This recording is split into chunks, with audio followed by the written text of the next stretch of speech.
Lucas capítulo 8, a partir do versículo 4 em diante, hoje nós vamos meditar nesse versículo. E que Deus abençoe você, tá? Com a Bíblia aberta, já feita a oração, né? E olha o que a Bíblia diz. Certo dia, uma grande multidão vinda de várias cidades juntou-se para ouvir a Jesus, né? E ele lhe contou uma parábola.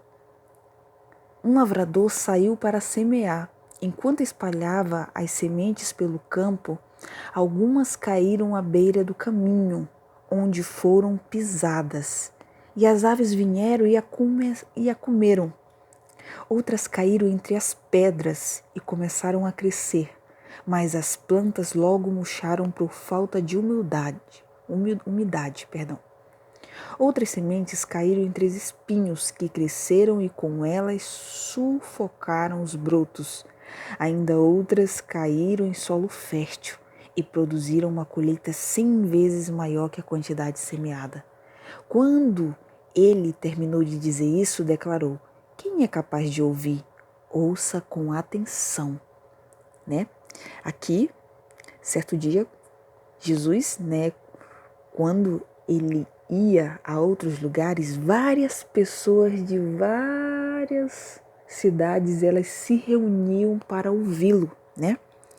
E aqui, a partir do versículo 11, Jesus ele dá a explicação desta parábola, né? Olha o que ele diz. Este é o significado da parábola.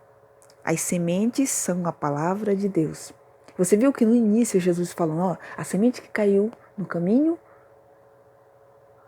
o lavrador saiu para semear enquanto espalhava as sementes pelo campo. Então, esta semente significa a palavra de Deus, né? E olha o que diz.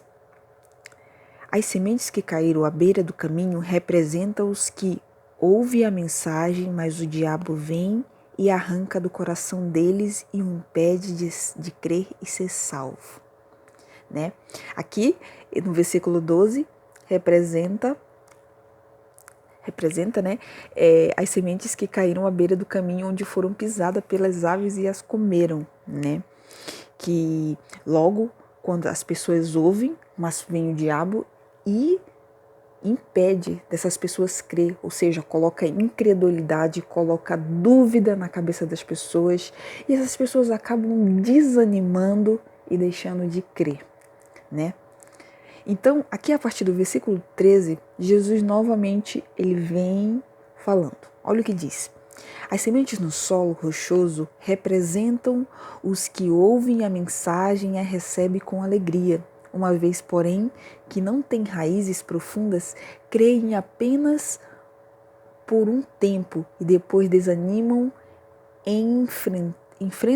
quando enfrentam provações.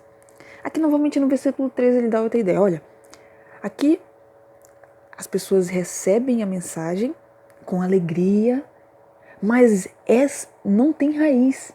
Você sabe que uma planta sem raiz profunda, ela morre. Ela não tem como dar frutos, ela não tem como crescer. E da mesma maneira, quando recebe a mensagem com alegria, e logo quando vem o desânimo, quando enfrentamos provações, desânimo. O desânimo vem. E Jesus mesmo, ele deixa claro. Aqui no versículo 12 também, ele vem dizendo outra coisa. Olha o que diz. As que caíram entre espinhos representam outros que ouvem a mensagem, mas logo é sufocada pelas preocupações, riquezas e prazeres desta vida, de modo que nunca amadurecem. Aqui já fala de o quê? De um amadurecimento, que caiu a semente, né? A palavra de Deus foi pregada às pessoas, mas veio o quê? As preocupações desse mundo, preocupações com riquezas e prazeres desta vida. E de modo que essa semente ela não amadureceu. Ela não não amadureceu, não deu frutos. Mas aqui, no versículo 15, olha o que Jesus novamente diz. E as que caíram em solo fértil representam os que, com um coração bom e receptivo, ouvem a mensagem, aceitam e com paciência produzem uma grande colheita. Que diz uma palavrinha muito importante. Com paciência produzem uma grande colheita. Aqui, Jesus, como ele declarou lá quando a gente começou do início a ler, quando a semente ela cai no solo fértil e produz colheita, A semente é a palavra de Deus. E aqui, o solo fértil, as pessoas que ouvem, representam os que têm um coração bom e receptivo e ouvem a mensagem, que aceitam com paciência. E logo produzem uma grande colheita, logo eles vão com alegria e permanecem, Então aqui tem vários exemplos a qual esta parábola do semeador ela traz para nós, para que sirva, de reflexão e que venhamos botar em prática, que não venhamos deixar que o desânimo com as preocupações deste mundo, desta vida, venha nos sufocar, venha nos tirar do foco que é Cristo. Porque eu e você estamos apenas aqui de passagem, mas de passagem para a eternidade, para aqueles que aceitam e acreditam a qual Cristo oferece, um dom gratuito que Deus oferece para todos. O caminho estreito, ele é difícil, mas ele conduz à vida. O que este mundo oferece são coisas passageiras que logo passam, mas as coisas que Deus te oferece são coisas eternas, coisas que não têm fim. E se de fato mesmo representamos a Cristo, faremos com que seu serviço se mostre mais atrativo. Como a realidade é, cristãos que enchem o coração de tristeza e pesares e que vivem se queixando, se lamuriando, passam aos outros uma ideia falsa de Deus e da vida cristã, sabia? Dão a impressão de que Deus não se agrada em ver seus filhos felizes, apresentando assim um falso testemunho a respeito de nosso Pai Celestial.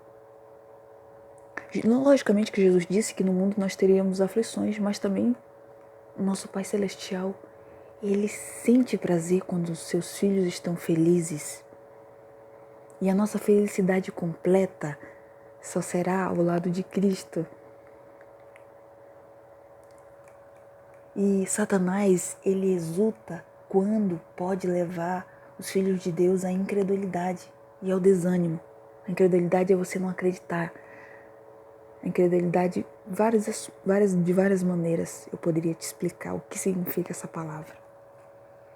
O inimigo, ele deleita-se aos vê-las desconfiar de Deus, a duvidar de sua vontade e o poder de nos salvar. Ele se satisfaz em nos fazer pensar que o Senhor, com suas providências, quer nos prejudicar. O inimigo, ele se satisfaz com isso. Então, seu objetivo é o quê? É representar que o Senhor é como alguém sem nenhuma compaixão e nem piedade. Ele deturpa a verdade a seu respeito, ele enche a nossa mente com falsas ideias sobre Deus, em vez de aceitarmos a verdade a respeito do nosso Pai Celestial. Muitas vezes nós fixamos em nossa mente nas falsidades de Satanás e dessa maneira desonramos a Deus por não confiar nele e contra ele murmurar. Vocês sabiam? Satanás, ele está sempre buscando tomar a insatisfatória tornar insatisfatória a vida religiosa, tornar chato, tornar uma coisa mecânica, né? Ele se sente satisfeito com isso. Seu desejo é fazer com que ela pareça trabalhosa e difícil. Quando o cristão apresenta essa visão da religião em sua vida, ele está confirmando através de sua incredulidade a falsidade de Satanás. Muitos ao longo da estrada da vida têm o pensamento focalizado em seus erros, fracassados e desapontamentos, e assim enche o coração de pesares e desânimo. Quando o foco teria que estar aonde? Em Cristo, o nosso Salvador. Como eu disse para vocês, né, sobre a parábola lá, né, às vezes nós ficamos tão preocupados que acabamos dando atenção para alguns espinheiros que acabam atrapalhando ao meio do caminho, acabam angustiando e ficamos se lamentando, não andando no caminho certo, seguindo o nosso guia, caminhando por caminhos com espinhos e cardos, e se lamentando não é uma questão que vai resolver se lamentar. Então o nosso guia, Jesus, ele te diz, não dê importância aos espinhos, pois eles vão acabar lhe ferindo. Colha as rosas e os lírios e os cravos. Não haverá algum episódio favorável à nossa experiência? Não, se não teremos experimentado preciosos momentos em que o coração saltou de alegria em resposta ao Espírito de Deus. Será que você não teve nem em algum momento das suas páginas da tua vida um momento agradável? Acaso não são promessas de Deus com flores perfumadas que crescem ao passar do seu caminho? Então por que não deixar que sua beleza e sua suavidade enchem o coração de alegria? Os espinhos cardos servem apenas para ferir e magoar. Se for isso que você colhe e apresenta aos outros, não estará desta maneira desenhando da bondade de Deus. Desdenhando, e impedindo os que estão ao seu redor de andar no caminho para a vida. Você já pensou nisso? Não é sensato juntar todas as lembranças desagradáveis do passado, as coisas ruins, decepções, e ficar se lamentando, falando sobre elas até que você se sinta esmagado pelo desânimo. Uma pessoa desanimada fica envolvida em trevas, impedindo assim que a luz de Deus brilhe sobre ela, e ao mesmo tempo que lança uma sombra sobre o caminho dos outros. Mas graças a Deus, pelos refulgentes quadros com que Ele nos presenteou, juntemos todas as benditas promessas de seu amor, para que possamos contemplá-las continuamente. Estes são os quadros que Deus quer que contemplamos. O Filho de Deus deixando o seu trono de seu Pai, tendo sua natureza divina revestida com a natureza humana, para que pudesse resgatar o homem do poder de Satanás. Seu triunfo em nosso favor, abrindo para o homem a porta do céu e a revelando aos olhos humanos o lugar onde a divindade revela a sua glória, a raça pecadora tirada do abismo de ruína em que o pecado lançou novamente, colocada em ligação com Deus ao infinito, tendo pela fé no nosso Redentor, passando o quê? Passando pelo teste divino, sendo revestida da justiça de Cristo e exaltada a seu trono. Uma coisa para finalizar aqui.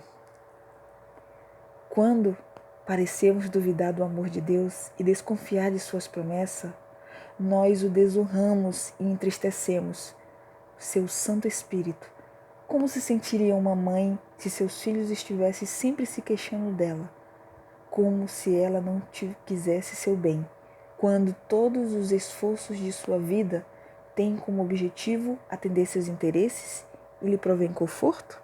Uma pergunta. Suponha-se que eles assim duvidassem de seu amor.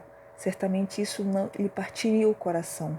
Como se sentiria qualquer pai ao ser tratado desta forma por seus filhos? É como nos verá o Pai Celestial quando duvidamos do seu amor para conosco. O amor que o levou a dar seu Filho unigênito para que pudéssemos ter vida. O apóstolo lhe escreveu, apóstolo Paulo, aquele que não poupou o seu próprio filho, antes por todos o entregou, porventura não nos dará grandiosamente com ele todas as coisas? Romanos capítulo 8, versículo 32. Gente, essa foi a mensagem de hoje. Deus abençoe muito vocês, né? Foi em Lucas capítulo 8, a qual eu li para vocês e também foi comentada. Que Deus abençoe você. Compartilhe essa mensagem, deixe seu like para que outras pessoas tenham a oportunidade de ver e que Deus nos abençoe e nos proteja.